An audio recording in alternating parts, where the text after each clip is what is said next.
विपत्ति से मेरी रक्षा करो, यह प्रार्थना नहीं है।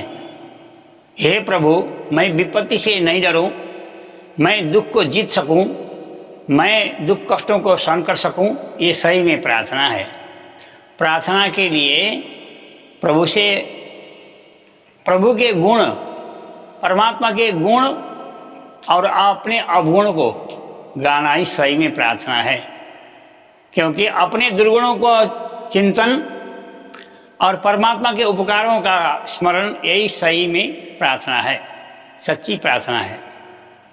प्रार्थना जीभ से नहीं, हृदय से होती है। इसे गूंगे, तोतले और मूढ़ भी प्रार्थना कर सकते हैं।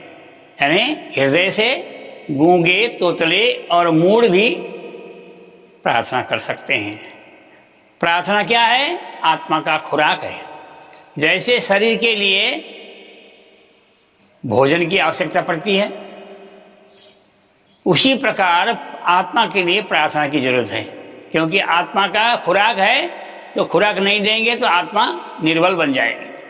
आत्मा को सबल बनाना हो तो प्रार्थना की जरूरत पड़ती है।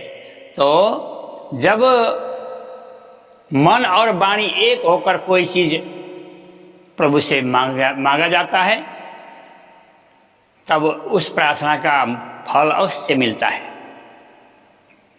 प्रार्थना का फल, वास्तव में प्रार्थना क्या है? प्रभु का गुण गाना और अपने दोषों को देखना। इसीलिए स्वामी जी ने कहा, महामती प्राणनाथ जी ने कहा, गुण धनी के गाते गाते गई सारी आरवल, अवगुण अपने भागते उम्र खोई ना सकी चल। उन्होंने कहा, धनी के गुण, प्रभु के गुण गाते गाते मेरी जिंदगी बीत गई, जीवन बीत गया। और अवगुण अपने भागते, अपने अवगुण को कहते हुए मैं इतनी अवगुणी हूं कह करके अपना अवगुण, अपना दोष दिखना और प्रभु का उपकार दिखना, यही सही में प्रार्थना है। इसीलिए कहा, पिया तुम हो तैसी कीजियो मैं, अर्ज करो मेरे पीव जी। हम जैसी तुम जिन करो, मेरा तलफ तलफ जाए जीव जी। हे पिया, हे प्रीतम, हे धनी, हे प्रभु, आप जैसे हो वैसे करो, आप ऐसा करो वैसा करो कहने वाला मैं कौन होता हूँ। इसीलिए आप जितने महान हो वैसे महानता आप करते रहते हो और दया करते रहते हो, कृपा करते रहते हो। और हम अवगुणी हैं, हम अपने अवगुण करते ही रहते हैं। एक संत ने एक बिच्छू को नदी के बाढ़ में बहते हुए देखा। उस बिच्छू को हाथ से उठा करके भी समझा कि बेचारा ये बह रहा है, इसको बाहर निकालने की कोशिश की, तो उसने डंक मार दिया। फिर हाथ से झटक दिया तो वो पानी में गिर गया। दोबारा फिर उठाने गए, फिर हाथ से उठाया, फिर डंक मारा। फिर तीसरी बार गए तो किसी ने पूछा, संत जी, महात्मा जी, आप ऐसे बिच्छू को जो डंक मारते रहता है उसको बचाने क्यों जा रहे हो? अरे छोड़ दो ना, मरने दो उसको। तो संत ने क्या कहा कि उसका स्वभाव क्या है? डंक मारने का, और मेरा स्वभाव क्या है? बचाने का। तो उसने अपना स्वभाव नहीं छोड़ा, तो मैं अपने स्वभाव को क्यों छोड़ूं? तो इन्होंने क्या किया, उसको निकाल के ही रहे। तो कहने का मतलब, परोपकार और औरों को गुण देखना, अपना दोष देखना ही सही में प्रार्थना है। तो प्रार्थना से आत्मा को खुराक मिलता है। हम अपने धनी से, अपने प्रभु से प्रार्थना करें। कैसे? तुम हो तैसी कीजियो, जैसे आप हो वैसे महान हो।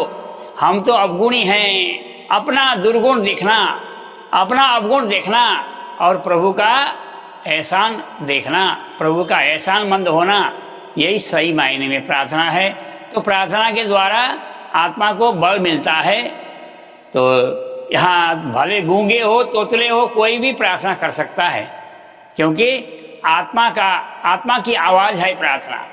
तो सज्जनों, अपने जीवन में प्रार्थना को प्राथमिकता दें।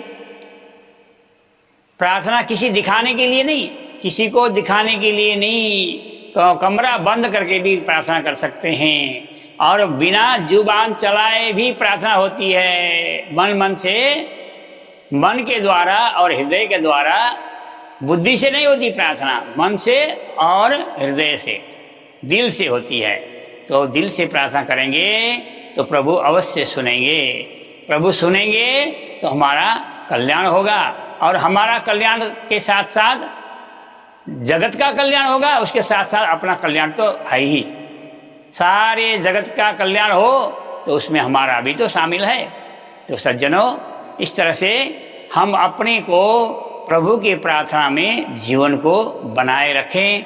जीवन का मुख्य उद्देश्य प्रार्थना है। प्रार्थना के द्वारा प्रभु को रिझाएं और अपने अवगुण को, दोषों को देखें कि मैं कितना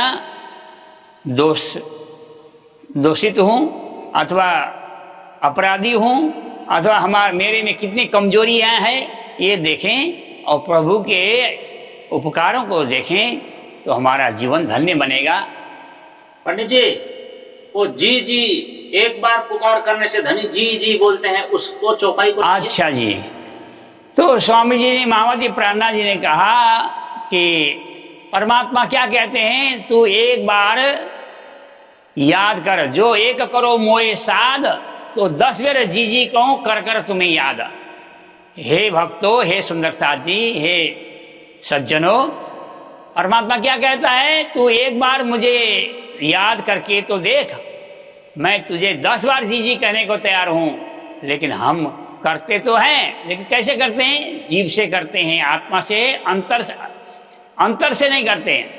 अंतरात्मा से करें तो परमात्मा जी जी कहने को तैयार है। 10 बार जी जी कहूं कर कर तुम्हें याद।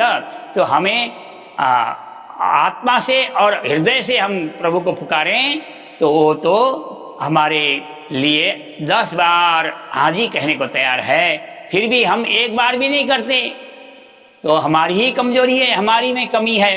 तो सज्जनों, गुण धनी के गाते गाते गई सारी आरवल, अवगुण अपने भागते उम्र खोई ना सकी चल। अपना अवगुण को देखें और प्रभु के गुण को देखें। और हमें शरीर दिया है प्रभु ने, परमात्मा ने, है ना, मन चित्त बुद्धि अहंकार, ये सब 4 अंतस्करण है और 10 इंद्रियां हैं, वाक पाणी पाद उपस्थ पायु, और ये वाक पाणी पाद उपस्थ पायु ये कर्म इंद्रियां हैं, और श्रवण त्वचा नेत्र रसना नासिका ये ज्ञान इंद्रिय हैं। इनके ये 14 खूने रे आवास, इनके भरोसे जे रहे ते निकस चले निराश। इनके भरोसे बने, शरीर के भरोसे, इंद्रियों के भरोसे जो रहता है वह आखिर में हाथ खाली लेकर के जाता है। खाली हाथ ले आया था और खाली हाथ ही जाना है। बादशाह सिकंदर कौरब का तुझे किस्सा याद न आया है, तुझे किस्सा याद न आया है। कर ले ए विचार मन मूर्ख तू, क्यों माया देख लुभाया है, क्यों माया देख लुभाया है। कभी याद भी करता है उसको जिसने यह जगत बनाया है, जिसने यह जगत बनाया है। जिसने ये जगत बनाया है उसको कभी याद करते हो क्या? याद करो सोई शायद जो हंसने मांगया खेल, सो खेल खुशहाली लेके उठो की जो अब खेल। सूरत ये के राखियो मूल मिलावे माय, श्याम श्यामा जी साथ जी तले भूम बैठे। जहाँ श्याम श्यामा जी, राज श्यामा जी विराजमान है मूल मिलाव में, वहाँ हमारी सुरता को लगानी है। इन्हीं शब्दों के साथ सभी को मेरा प्रणाम।